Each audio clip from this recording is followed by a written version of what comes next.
চলো মাঝখানে গিয়ে সাঁতার কাটি।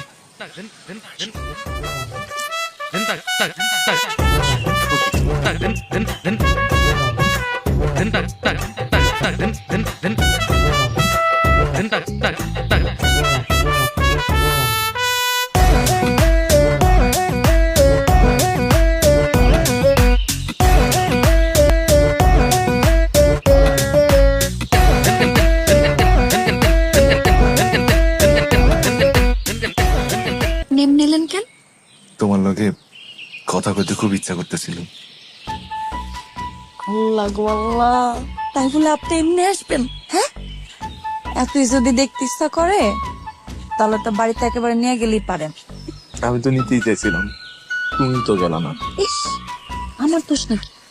আমি যে কখন কামতে কামতে ফিট খেয়ে গেছি সেটা তো আমি নিজেই জানি না। হোক, প্রেমটা আর একটু বাড়ুক, তারপর নিমন নেই। আচ্ছা, কাল রাতে আর কোনো সমস্যা হয়েছিল? কিন্তু আপনাকে ধন্যবাদ। আপনি যদি তখন হাজির না হইতেন আমি তো আমার আব্বা আমারে বুঝাইতেই পারতাম না যে আমি আমার জামার লাগে কথা বলতেছিলাম। আপনি একদম সঠিক টাইমে আইছেন। বইয়ের বিপদে যদি জামাই না আসে তাহলে আর কি আইব?